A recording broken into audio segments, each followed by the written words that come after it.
नमस्कार आप सभी को एक बार फिर से आप सभी का स्वागत है। आज का जो सेशन है वो हम शुरू करने जा रहे हैं। इस सेशन में हमने जो लास्ट सेशन था उसमें हमने डायनेमिक राउटिंग प्रोटोकॉल राउटर के माध्यम से कैसे किया जाता है वो हम सभी लोगों ने देखा। आज का जो हमारा सेशन है उसके अंतर्गत हम उसी राउटिंग प्रोटोकॉल्स को सर्वर के माध्यम से कैसे करते हैं वो देखेंगे, और समय ने अगर परमिट किया तो हम लोग डीएनएस सर्वर का इम्प्लीमेंटेशन भी देखेंगे। कोई भी नेटवर्क या और ये जैसे हम डीएनएस सर्वर और डीएचसीपी सर्वर का इम्प्लीमेंटेशन फाइंड आउट कर लेंगे तो ये आपका नेटवर्क पोर्शन आपका खत्म हो जाएगा। उसके बाद आपकी शुरुआत होगी सिक्योरिटी के मैटर में। ठीक है, तो इसके लिए मैं सबसे पहले अपना जो पुराना जो सेशन है, जो कल का सेशन है, आप सभी से भी मैं निवेदन करता हूँ उसे ओपन करिए। यस, सेशन हमारे पास आ गया है, ये आपका सेशन है। यस, तो कल के सेशन में हमने ये देखा था कि हमारा जो कंप्यूटर्स हैं, लैपटॉप्स हैं, मोबाइल फ़ोन्स हैं, इनको अपने आप ऑटोमेटिक आईपी कैसे मिलता है, ये हमने कल के सेशन में देखा था। जैसे टेंडर, इसमें हमने क्या किया था कि राउटर को ही हमने इंस्ट्रक्शन दे दिया थे, और इंस्ट्रक्शन दे के भी राउटर ही तुम्हें इन सारे कंप्यूटर्स को, लैपटॉप्स को, मोबाइल्स को, जो लोग भी यहाँ पे कनेक्ट हो रहे हैं उन सबको ऑटोमेटिक आईपी दे। जैसे कि इस कंप्यूटर की अगर बात करें, अब इसमें स्टैटिक आईपी है, लेकिन जब मैं इसको डीएचसीपी कर दूंगा तो डीएचसीपी आईपी आपकी यहाँ पे आगे जो 20 से स्टार्ट हो गई। क्योंकि हमने कल के सेशन में एक चीज़ और बताई थी कि हमारी आईपी कहाँ से शुरू हो और कहाँ से ख़त्म हो वो हम कर सकते हैं। ठीक है, और एक जंगल में एक ही शेर रहता है, तो यहाँ पे तो हम इसको मैं डिस्टर्ब नहीं कर रहा हूँ। यहाँ पे ऑलरेडी मैंने राउटर को डीएचसीपी बना रखा है। एक काम करते हैं, एक छोटा सा नेटवर्क हम और डिजाइन करते हैं दूसरे साइड की तरफ। यहाँ पे इसको मैं पहले रिमूव करता हूँ, नो करते हुए इसको रिमूव करता हूँ केबल को, तो ये कंप्यूटर से काम नहीं कराना है। और नॉर्मल पोजीशन में हम आ जाते हैं, और यहाँ पे हम इस कंप्यूटर्स को थोड़ा सा नीचे ले आते हैं, और हम यहाँ पे स्ट्रक्चर बना रहे हैं। ये भी हमने आपको जॉब ऐड नंबर 4 नंबर का जॉब ऐड है आपको उसमें दिया हुआ है, 4 और 5, वो भी मैं खोल कर एक एक करके मैं दिखाऊंगा। अभी हम लोग प्रैक्टिकल करते हैं। तो मैं इधर के नेटवर्क को डिस्टर्ब नहीं कर रहा हूँ, इसको ज्यों का त्यों रहने देता हूँ। यहाँ पे राउटिंग, अब यहाँ पे मैं जो सर्वर है राउटर को ना बना के डीएचसीपी का काम ना देके मैं सर्वर से काम कराऊंगा। इस केस में मैं कुछ नेटवर्क और एक्सपेंशन करना पड़ेगा, तब तभी समझ पाएंगे कि हम लोग क्या करने जा रहे हैं। ठीक है, ये हमारी नेटवर्क आईडी तो ये होगी। ठीक है, और ये हमारा नेटवर्क 10 डॉट, इसमें आईपी हमारा ये रेंज हो गया, राइट। ठीक है, अब यहाँ पे मैं थोड़ा सा एक स्विच लेता हूँ, नीचे गया, स्विच लिया, पहले नंबर का स्विच लिया और हमने इसको यहाँ पे लगा दिया, राइट।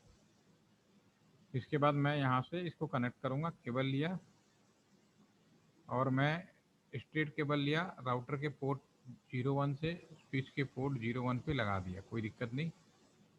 ठीक है, और मैं इसको कंप्यूटर से लगा, एक काम करते हैं, इसको यहाँ डिलीट मतलब बना के ये वाला जो वाईफाई है इस नेटवर्क से निकाल के, ताकि भीड़ कम हो जाए, इसमें जो वाईफाई है उठाकर मैं इधर लगा देता हूँ। ठीक है, अब इस पार्ट का नहीं, अब ये इसका पार्ट नहीं रहा, अब ये जो ये जो हमारा जो वाईफाई है वो इसका पार्ट हो गया, इस वाले नेटवर्क का जो इधर आप बना रहे हैं बी एस राउटर पे, जो आपका पी राउटर है। अब यहाँ पे अगर आप दोबारा चेक करेंगे ना आईपी एड्रेस यहाँ पे, तो ये फेल आएगा क्योंकि इसमें भी कोई डीएचसीपी नहीं है। ठीक है, अब ये फेल हो गया। ये जब मैं डीएचसीपी लगाऊंगा तो इनकी आईपी आने शुरू हो जाएगी। मोबाइल फ़ोन में भी पुराना आईपी पड़ा होगा, उसको हटाने के लिए दोबारा स्टैटिक के लिए अगर डीएचसीपी पे क्लिक करें तो हमारा ये फेल हो जाएगा।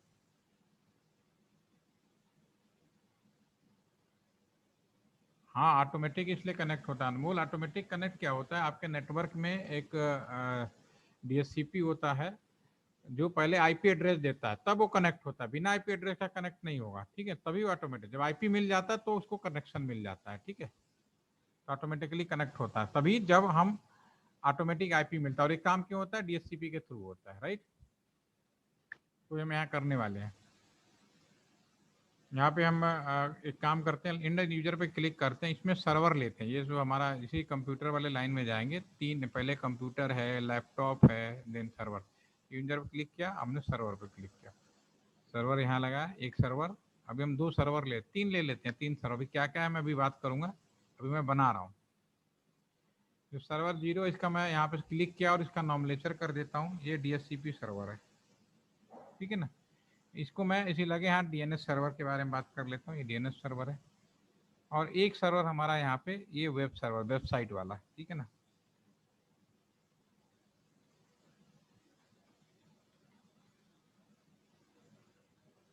ये हमारे 3 सर्वर हो गए, ठीक है।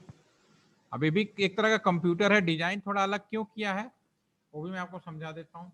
मैंने आपको जब मैंने कई बार शुरू किया तो कई बार मैंने इस बात को बोला होगा, सर्वर और नॉर्मल कंप्यूटर में क्या डिफरेंस होता है, जरूर पूछा होगा आपसे। उसमें मैंने आपको ये भी बताया था कि नॉर्मल कंप्यूटर को हम सर्वर बना सकते हैं। सर्वर कंप्यूटर नॉर्मल कंप्यूटर से अलग क्यों खरीदे जाते हैं, क्यों अलग बनाए जाते हैं, जबकि हम नॉर्मल कंप्यूटर को जब हम बना सकते हैं हम इसलिए करते हैं कि सर्वर कंप्यूटर किसी पर्टिकुलर काम के लिए डेडिकेटेड कर देते हैं। सर्वर कंप्यूटर का काम क्या होता है, किसी पर्टिकुलर काम के लिए हम लोग डेडिकेटेड कर देते हैं, इसलिए नॉर्मल कंप्यूटर को सर्वर कंप्यूटर से सर्वर कंप्यूटर का काम कम कराते हैं। सर्वर कंप्यूटर में और क्या डिफरेंशिएट होता है, उसमें और ये डिफरेंस होता है कि उसमें हर चीज ड्यूल मोड में मिलेगी। ड्यूल मोड का मतलब 2 पावर सप्लाई होगा, 2 कंट्रोल कार्ड होगा, हर चीज डबल मोड में, सीधी सी मतलब है। यस, जस्ट 1 मिनट, यहाँ लगा देते हैं, राइट। 2 पावर सप्लाई होंगे, 2 कंट्रोल कार्ड होंगे, 2 हर चीज डबल मोड में होगा, जिससे कि हमारा जो सर्वर कंप्यूटर है वो एक बार में कोई 24 घंटे कंप्यूटर को ऑन करके रखना होता, तो उसको एक निश्चित टाइम पे वो बंद हो जाए फिर दूसरा काम करने लगे, इसलिए हम लोग ऐसा करते हैं, राइट। तो सर्वर कंप्यूटर में और ये तो एक तो हार्डवेयर में ये डिफरेंस हो गया, मेन तो ये होता है। उसके बाद हमारा ये जो नॉर्मल कंप्यूटर है, अगर इसके अंदर हम कोई एडिशनल सॉफ्टवेयर डाल देंगे तो हमारा ये कंप्यूटर उस चीज़ का सर्वर कहलाने लगेगा। तो जैसे हमारे कंप्यूटर की डिजाइन अलग बनाई है, तो मैं ये मान लेता हूँ कि जैसे नॉर्मल पर क्लिक करूंगा और इसके कॉन्फ़िग में जाऊंगा, देखेंगे बहुत कम सारी चीज़ें होंगी। लेकिन अगर मैं सर्वर कंप्यूटर पर क्लिक करूंगा और इसके सर्विस में या कॉन्फ़िग में जाऊंगा तो इसमें देखिए काफ़ी सारी चीज़ें मिलेंगी। ये चीज़ आपके नॉर्मल कंप्यूटर में नहीं मिलेगा। जो आपका ये जो नॉर्मल कंप्यूटर अगर ओपन करें तो इसमें कहीं सर्विस नाम की कोई चीज़ नहीं है, कॉन्फ़िग के अंदर भी बहुत सारी चीज़ें नहीं है। लेकिन अगर मैं सर्वर कंप्यूटर, ये जो सॉफ्टवेयर है, अगर आपने सुना होगा कॉलेज में प्राइवेट कंपनियां आती हैं, आईटी कंपनियां आती हैं, आपको सर्विस दिलाने के नाम पे, नौकरी दिलाने के नाम पे आपको लेके जाती हैं, कैंपस सिलेक्शन करती हैं। वो क्या करती हैं, वो आईटी कंपनी क्या करती है बेसिकली, वो ये सारे सॉफ्टवेयर बनाती हैं, जैसे एचटीपीपीएस हुआ, डीएससीपी, सबका सॉफ्टवेयर बनाती है। सिर्फ सॉफ्टवेयर बनाने से बात नहीं चलती, सॉफ्टवेयर का परचेजर कौन है? बीएसएनएल एक बहुत बड़ा परचेजर है। ये जो कंपनियां सॉफ्टवेयर बनाती है, खरीदने वाला बीएसएनएल है, तो उसको यूज करना है। अदरवाइज सॉफ्टवेयर बना के काम नहीं बनने वाला, उसको खरीदने वाला, यूज करने वाला होना चाहिए। और जैसे कि बीएसएनएल में आज के समय में अगर हम बात करें, आज से 5 साल पहले की अगर बात करें तो बीएसएनएल में करीब 3.5 लाख लोग काम करते थे। और एक हिसाब लगाया गया कि बीएसएनएल से जुड़े जो लोग थे वो करीब 22.5 लाख और इम्प्लॉइज काम करते थे, चाहे आईबीएम के हों, टाटा मैक के, टाटा महिंद्रा के हों, ठीक है, टीसीएस के हों, आपके विप्रो के हों, बिरला के, वो सब सॉफ्टवेयर बनाते थे, उनका काफी बड़ा पोर्शन जो है वो बीएसएनएल परचेज करता है। यानी वो जो जो लोग सॉफ्टवेयर बना के जो तनख्वाह खा रहे हैं, उनका भी तनख्वाह एक तरह से देखा जाए इनडायरेक्टली बीएसएनएल दे रहा होता है, ठीक है। लेकिन बहुत सारे लोगों को चीज़ें समझ में नहीं आती, बाद में समझ में आती है। अगर किसी वजह से आज अगर बीएसएनएल बंद हो जाए, सीधी सी बात है, करीब इंडिया, हमारे इंडिया देश के अंदर 20 से 25 लाख लोग अनएम्प्लॉयमेंट हो जाएंगे, बहुत सारे घर वो हो जाएंगे। तो इसलिए बीएसएनएल या रेलवे या कोई भी गवर्नमेंट ऑर्गेनाइजेशन है, वो बहुत सारी ऐसी संस्थाएं हैं जो इनडायरेक्टली उन सभी प्राइवेट संस्थाओं को आपको पावर दे रही है, आपको नौकरी का मौका दे रही है, ठीक है। तो ऐसी कोई चीजें आसानी से बंद नहीं होने, सुधार की जरूरत जरूर होगी, इसमें कोई शक नहीं है, ठीक है। लेकिन ऐसी कंपनियों को बंद करने का मतलब है कि आप अपनी नौकरियों को दिन प्रतिदिन कम करते जा रहे हैं, ठीक है। और हर आदमी दुकान नहीं खोल सकता, ये बहुत बड़ा सच्चाई है। तो ये जो सॉफ्टवेयर है वो प्राइवेट कंपनियां बनाती हैं, और इसको मैं इसीलिए इसका जो डिजाइन है, सिंबल है, एक नॉर्मल कंप्यूटर से अलग दिखाया गया है, ठीक है। तो ये भी एक कंप्यूटर है, इसके अंदर एक सॉफ्टवेयर खरीद के डाला गया, और इस सॉफ्टवेयर की खासियत है कि हर 11 में, जब बीएसएनएल के अंदर मैं एलटीटीसी की बात कर लूँ तो मैंने एक प्रॉक्सी सॉफ्टवेयर नेब्रो कंपनी का लिया हुआ है, और करीब हर सालाना हमने जब खरीदा था 2.5 लाख के आसपास का था, और सालाना हम लोग 20 से 25 हज़ार रुपये मेंटेनेंस चार्ज भी हम लोग उसका पे करते हैं। तो मैं यहाँ इसको केबल लेता हूँ, अब इसको जोड़ूंगा नॉर्मल कंप्यूटर की तरह, एबीएस स्ट्रेट केबल लेंगे। स्विच में आप कहीं भी लगा सकते हैं, कोई बाउंड्री नहीं है, लगाते रहिए, लेवल लीजिए। अब इस काम को आप लोग कर पाएंगे, पहले आप लोगों को धीरे धीरे मैं बता रहा था, अब आप इस काम को फास्ट कर पा रहे हैं, राइट। कंप्यूटर को भी मैंने जोड़ दिया, ठीक है। तो मैंने कुछ नहीं किया, एक सर्वर कंप्यूटर लिया, सॉफ्टवेयर मुझे नहीं खरीदना, बाहर से खरीद के इसके अंदर डालना है। अब एक चीज मैंने और बताई थी कि सर्वर कंप्यूटर, दुनिया में 2 ऐसी चीजें होंगी, अगर पिछला वीडियो देखेंगे तो उसमें हमने बिल्कुल साफ साफ बताया होगा कि दो दुनिया में दो ऐसी चीजें होंगी जिनकी आईपी कभी भी ऑटोमेटिक नहीं होंगी। एक तो आपका सर्वर, दूसरा राउटर के पोर्ट। यानी ये जो राउटर्स के जो पोर्ट है इनको कभी भी हम ऑटोमेटिक आईपी नहीं कर सकते, और ये जो सर्वर जो बना रहे हैं इनकी भी आईपी कभी भी ऑटोमेटिक नहीं हो सकती। तो इस केस में सबसे पहले इन सर्वर की आईपी हमें डिसाइड करनी पड़ेगी। तो डीएचसीपी का जो सर्वर होगा उसकी आईपी मैं बना देता हूँ। ये 20 का सीरीज है, तो इनमें से एक आईपी ले लेता हूँ 10.10.20.5 को मैं ले लेता हूँ डीएचसीपी सर्वर की आईपी। डीएनएस एक क्या चीज होता है, लगे हाथ हम भी समझेंगे या कल समझेंगे अगर टाइम बचता है तो। 10.10.20.10 कर लेते हैं, ये हम डीएनएस सर्वर की बात कर लेते हैं। वेब सर्वर की हम बात कर देते हैं 10.10.10. सॉरी 20.5 हो गया, 10 हो गया, और आपका यहाँ पे चलिए 11 कर लेते हैं, राइट। ये हमने प्लानिंग कर ली, राइट। ये हमने, और चूंकि सर्वर का आईपी कभी भी ऑटोमेटिक नहीं हो सकता, तो सबसे पहले इनकी आईपी अलॉट करिए। तो हमने बाहरी प्लानिंग है, अगर माउस ले जाएंगे यहाँ पे छोड़ेंगे तो आप अभी देखेंगे कोई भी इंटरनली इनको कोई आईपी नहीं मिला हुआ है।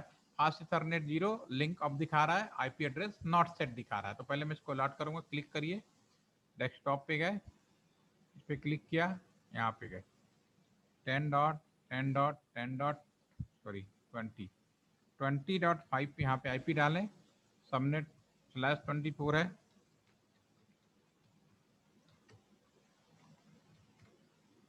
ठीक है ना, डिफॉल्ट गेटवे, गेटवे जो भी होगा, ये वाला जो पोर्ट होगा आपका वही होगा।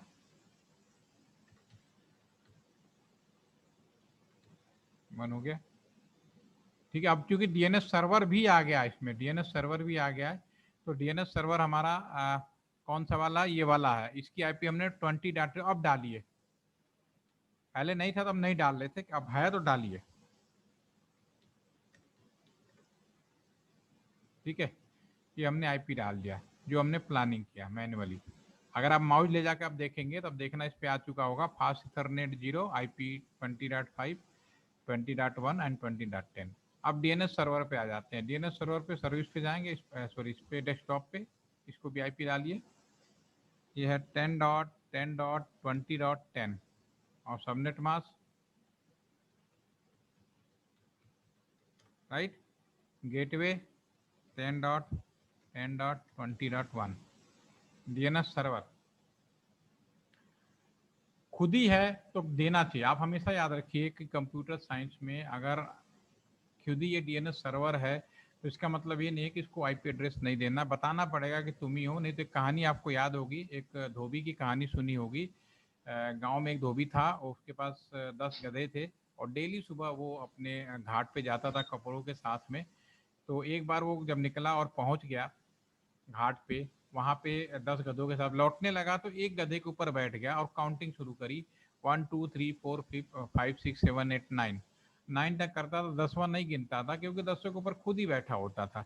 ठीक है, तो उसी प्रकार ये जो भी कंप्यूटर साइंस की दुनिया हो, चाहे नेटवर्क की दुनिया हो, साइबर सिक्योरिटी की दुनिया हो, आपको खुद ही उसको बताना पड़ेगा मशीन को कि तुम ही डीएनएस हो, अदरवाइज ये पूरी दुनिया में घूमता रहेगा। तो ये बिल्कुल उसी तरह है, इसको बताना पड़ेगा कि यू आर डीएनएस आल्सो 20.10। ठीक है, अब वेब सर्वर है, वेब सर्वर को भी हम डाल लेते हैं आईपी जो प्लान किया, डेस्कटॉप पे क्लिक किया, यहाँ गए। अब इस काम को अब कर पाएंगे, थोड़ा फास्ट जरूर अब हो गया। कोई अभी भी डाउट हो तो आप स्लो करा लेना, कोई प्रॉब्लम नहीं है।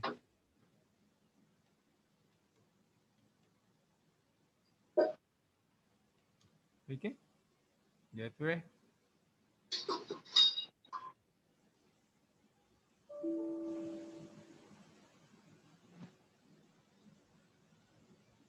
जो गेटवे है आप इसमें डालें 10.10.20.1 डीएनएस सर्वर 10.10.20.11, राइट।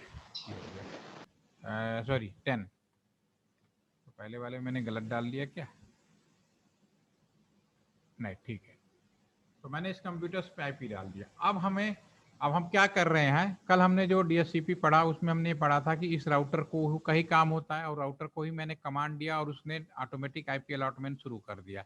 यहाँ पे हम क्या कर रहे हैं, राउटर पे बहुत ज़्यादा लोडेड होता है। एक राउटर का मेन काम है इस एक कंप्यूटर से लेके दूसरे नेटवर्क के कंप्यूटर्स को कम्युनिकेट कराना। तो वो बिजी होने की वजह से हम राउटर पे लोड कम कर देने के लिए अब हम इसमें सर्वर का मदद लेंगे, ताकि खराब है, कोई राउटर लाखों के मदद में आता है, करोड़ों रुपए तक पहुंच जाता है। सर कंप्यूटर जो होते हैं, सर्वर होते हैं, बहुत ही सिंपल, 1 लाख 1.5 लाख, बहुत से ज़्यादा 1.5 लाख 50,000 1,000 का ही खर्चा होता है।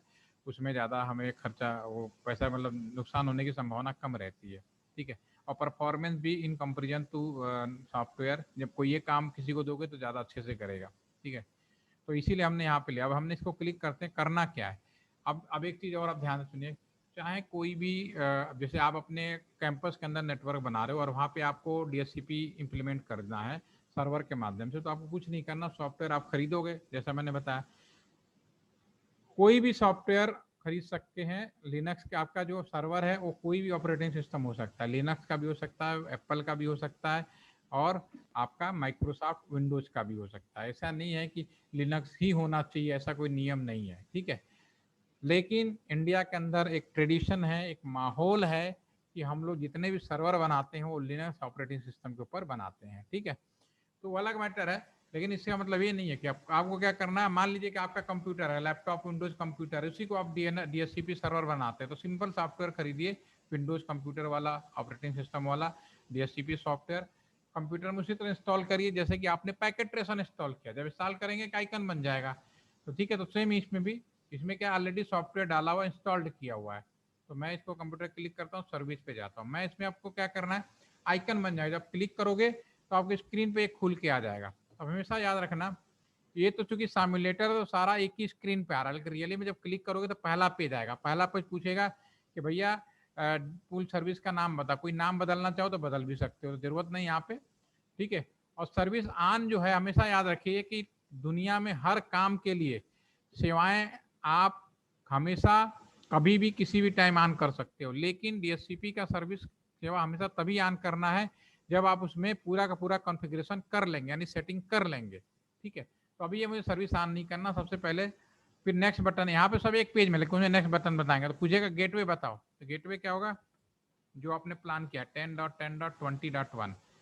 ठीक है, फिर नेक्स्ट बटन दबाओगे फिर ये पूछेगा डीएनएस सर्वर 10.10.20.10 स्टार्ट आईपी। अगर मैं यहाँ से शुरू से 15 कर दूं तो 1 से लेकर 14 अपने आप वो हो गया, 1 से लेकर 14 अपने आप क्या हो जाएगा, फिक्स हो जाएगा, दैट्स हो गया। ठीक है, और आप ये भी कर सकते हो कि मेरे नेटवर्क में एक बार में 10 से 12 15 13 14 से ज्यादा लोग काम ना करें, ये भी कर सकते हैं आप इसको। ठीक है, तो आप कुछ भी नहीं करेंगे, जितनी संख्याओं के ले लेगा। अब इसको मान लो यहाँ पे हम कर देते हैं 100, हम 100 लिख देते हैं, 100 कर देते हैं। ठीक है, और सेव कर देते हैं। अब आप सर्विस ऑन करेंगे और फिर सेव करेंगे। अब इसको बंद करेंगे। अब हमारे नेटवर्क में एक सर्वर है, ये वाला तैयार है, जिसके अंदर आपने जाकर ये सेटिंग आपने कर दी, गेटवे बना दिया, ये बना दिया। ठीक है सारी।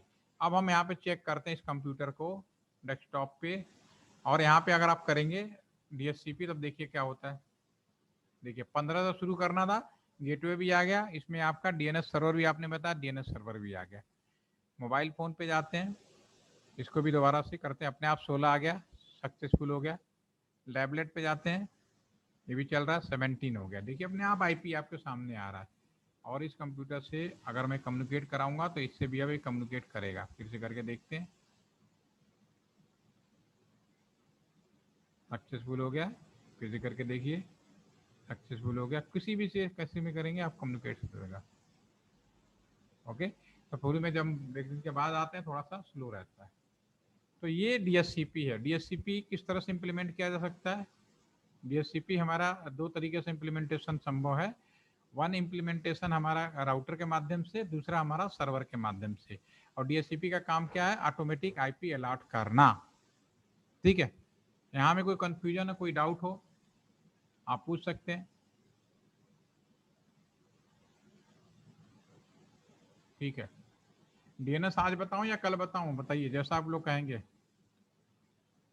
या मैं कल फ्रेश इसको दोबारा से रिवाइज करते हुए डीएनएस फ्रेश बनवाएं, ऐसी को बना देते हैं डीएनएस।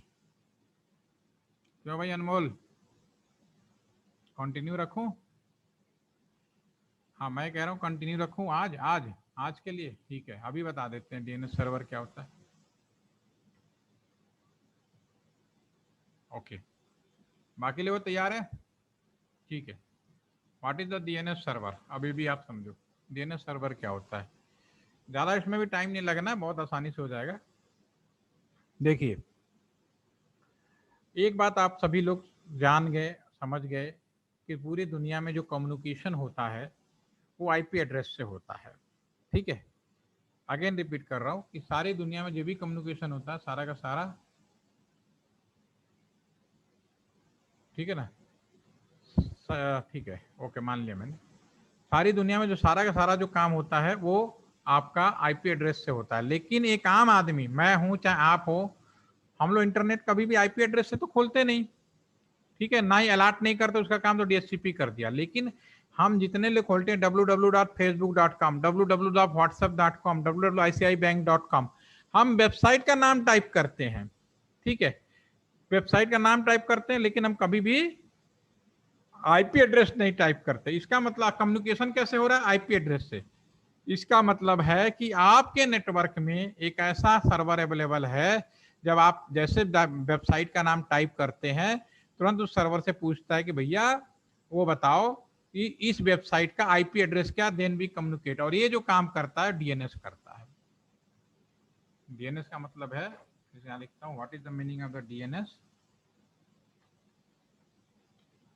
डोमेन नेम सर्वर, ठीक है, डोमेन नेम सर्वर हो गया सर्विस। और कभी कभी सिस्टम भी बोलते हैं, इसमें कोई वो नहीं, घबराने की जरूरत नहीं, कोई भी नाम ले लो, ठीक है ना। इसका एक दूसरा नाम भी है, इंटरनेट टेलीफोन डायरेक्टरी।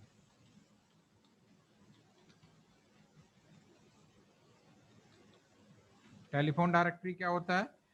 पहले जब लोग गर्म फोन लगता था तो टेलीफोन डायरेक्टरी देते थे। अभी आपने मूवी देखी होगी परवेज रावल वाली, हेरा फेरी, पहले जो आई थी सबसे नई, उसके पास टेलीफोन डायरेक्टरी। टेलीफोन डायरेक्टरी में दो चीज़ें, एक तो टेलीफोन नंबर होता है, दूसरे साइड में उस जिसका टेलीफोन नंबर होता है उसका नाम और पता लिखा होता है। अगर आप किसी शहर में आते हैं, पहले बहुत होता था, और किसी शहर में जाओ, किसी का नाम पता है लेकिन घर का पता नहीं है, तो 191 एक टेलीफोन नंबर होता है, जो 100 पुलिस का होता है, वैसे ही 191 एक क्वेरी नंबर होती थी। उससे नंबर डाल करके भाई फला आदमी संजय कुमार हमारे शहर के अंदर, आपके शहर में है, इस एरिया में है, अंदाजन है, उनका एग्जैक्ट पता बता दीजिए, तो भी बता सकते थे। टेलीफोन नंबर पता होता तो भी हम उसका एड्रेस बता देते थे। तो ये आपका इंटरनेट टेलीफोन डायरेक्टरी जो है, इसीलिए बोला जाता है, क्योंकि इसमें भी सेम काम है। इसमें क्या करना है, इसमें आपका क्या करना है पूरा का पूरा, इसमें आपका आईपी एड्रेस जो होगा उसके रिस्पेक्ट में इनकी पूरी रिकॉर्डिंग होगी, इसीलिए टेलीफोन डायरेक्टरी। उसमें आपका वेबसाइट का नाम होगा, और जब वेबसाइट का नाम होगा तो वहाँ पे आईपी एड्रेस का नाम होगा। मतलब दोनों एक दूसरे से जानते हो, बिल्कुल वैसे ही टेलीफोन डायरेक्टरी की तरह, ठीक है। तो हमारे नेटवर्क में अगर हम वहाँ वापस आ जाएं, हमारे नेटवर्क में एक ऐसा सर्वर, डीएनएस सर्वर बनाया गया है।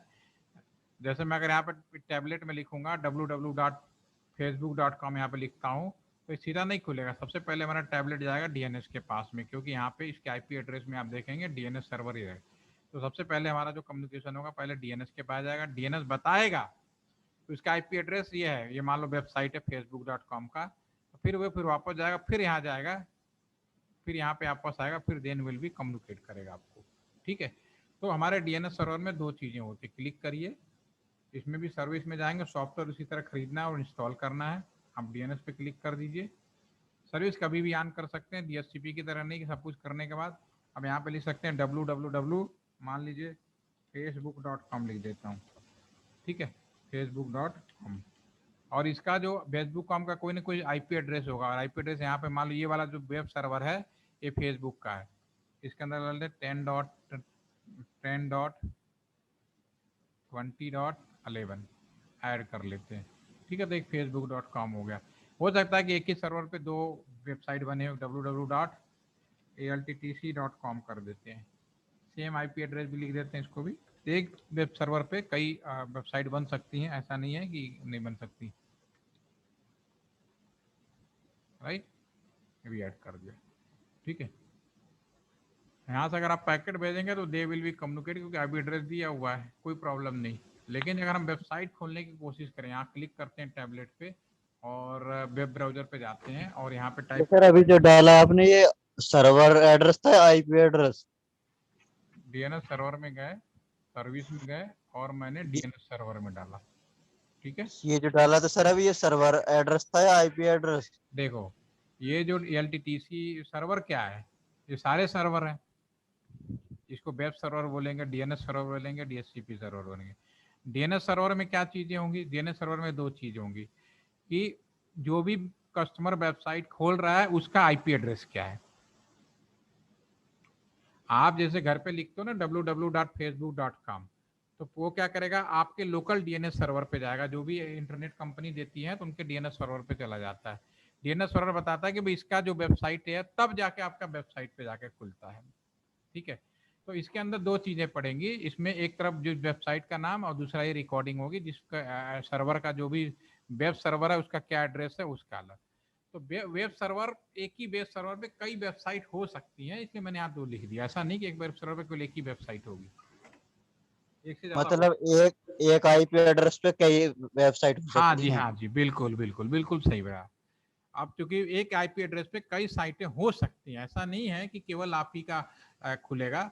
वो पेमेंट बेसिस पे कितना एरिया आपने खरीदा है उसके आधार पे, और आईपी एड्रेस के अंदर जैसे कहने का मतलब है कि जैसे आप कॉलेज में, आपके यहाँ लॉकर सिस्टम है कि नहीं कॉलेज में? नहीं है, नहीं। कोई बात नहीं। जैसे कुछ लोग होते हैं लाइब्रेरी में लॉकर लॉकर ले लेते हैं, ठीक है, ठीक है, जो हॉस्टल में रहते हैं तो उनको वो क्या करते हैं, अपना सामान ले जाते हैं, पैसा पेमेंट करते हैं।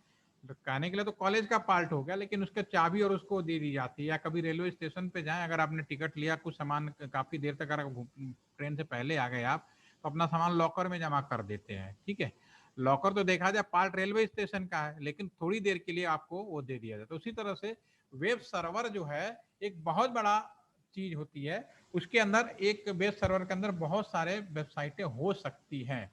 ठीक है, वो आईसीएमपी एक प्रोटोकॉल होता है, उसके लिए नियम है, और अंदर जाएंगे तो धीरे धीरे समझ में आएगा। ठीक है ना, बस आप सही कह रहे हो कि एक आईपी एड्रेस पे बहुत सारे वेबसाइट हो सकते हैं, नो प्रॉब्लम। ठीक है, अब मैं इसको क्लिक करके ऐसे गड़बड़ नहीं होती होगी साइट खोलने में वेब एड्रेस का मैं भी बोल किसी तो और रहा हूँ, वेबसाइट पे? आईसीएमपी प्रोटोकॉल एक नियम होता है ना। अब ये बताओ, लॉकर में बहुत सारे रूम हैं, ठीक है, चाबी आपको जो चाबी खोलनी है, आपको अपनी ही चाबी, आपने लिखा कि भाई मेरा कम। अपनी खुलेगी ना, तो हाँ। आईपी एड्रेस पे बहुत सारी साइट है, लेकिन आपको खोलना है facebook.com, तो वो वाला दूसरा क्यों खोलेगा? हाँ आप ठीक है, ये भी समझ हाँ। में आ गए ना? हम्म। ठीक है, तो ये क्लिक यहाँ पे करेंगे और यहाँ पे अब यहाँ पे अगर मैं यहाँ पे लिखूं, देखो एक तुम्हारी एग्जांपल दे देता हूँ। मैंने क्या किया है, टैबलेट खोला है, ठीक है, और मैं वेबसाइट खोल रहा। वेबसाइट कहाँ खोलते, वेब ब्राउजर से। तो ये वेब ब्राउजर है, ठीक है, मान लो कोई भी, और यूआरएल यहाँ पे मान लो हमें लिख देते हैं www डॉट, लिख देता हूँ kkSY.com। ठीक है, अब kkSY.com तो इस डीएनएस सर्वर में नहीं है, नहीं है ना। मैंने दो ही बनाया ना, फेसबुक डॉट का और एलटीटीसी का। ठीक है, और मैं अगर गो दबाऊंगा तो लैपटॉप जाएगा तो यहाँ पे पूछेगा, लेकिन एक क्या करेगा, मना कर देगा। देखना अभी कह रहा है हॉस नेम ऑफ रिजल्ट, पता नहीं क्या कह रहे हो, नहीं खोलता मैं। लेकिन अगर मैं यहीं पे ये लिख दूं facebook.com, ठीक है, अब इंटर मारूं, देखो आपके सामने खुल गया पेज। ठीक है ना, तो उसी तरह से जो आप कह रहे हो ना, एक आईपी एड्रेस पे, अब एक और क्या, मैंने केकेएसवाई, दूसरा क्या रखा है, एलटीटीसी, ये भी डाल के देख लेता हूँ, ये भी खुलेगा। पहले मैं इसको रिफ्रेश कर देता हूँ, एलटीटीसी कुछ और लिख देता हूँ, तो बंद करके आगे लगे खुला पड़े www.alttc.com। देखो ये भी ओपन हो गया। जो वेबसाइटें नहीं होंगी, कोई भी वेबसाइट www.abcd.com, ये है नहीं है, ये नहीं खुलेगा, मना करेगा। ठीक है, हॉस्ट नेम अनरिजॉल्व। ठीक है, तो वैसे ही जो रियल में भी हम लोग जब रियलिटी में आते हैं, तो मैंने भी डीएचसीपी सर्वर बनाया, डीएनएस सर्वर भी बनाया। डीएचसीपी सर्वर समझ में आ गया, जो आईपी देगा। डीएनएस सर्वर जिसके अंदर दुनिया भर की सभी वेबसाइटों का आईपी एड्रेस। ठीक है ना, अभी कॉल बैक कर रहा हूँ, जस्ट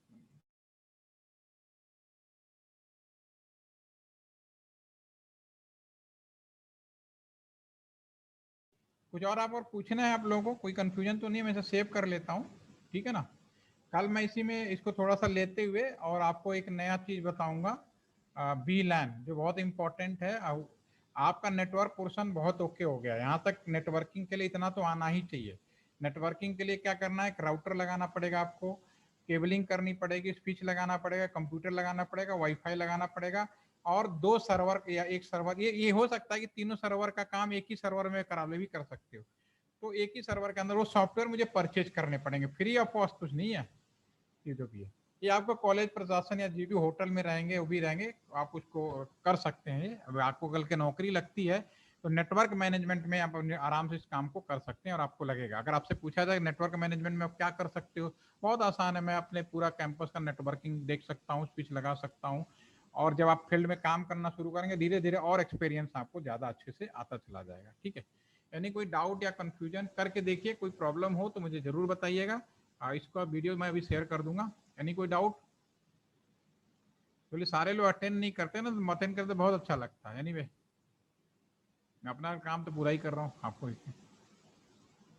ठीक है, चलिए, कुछ पूछना ठीक है? है।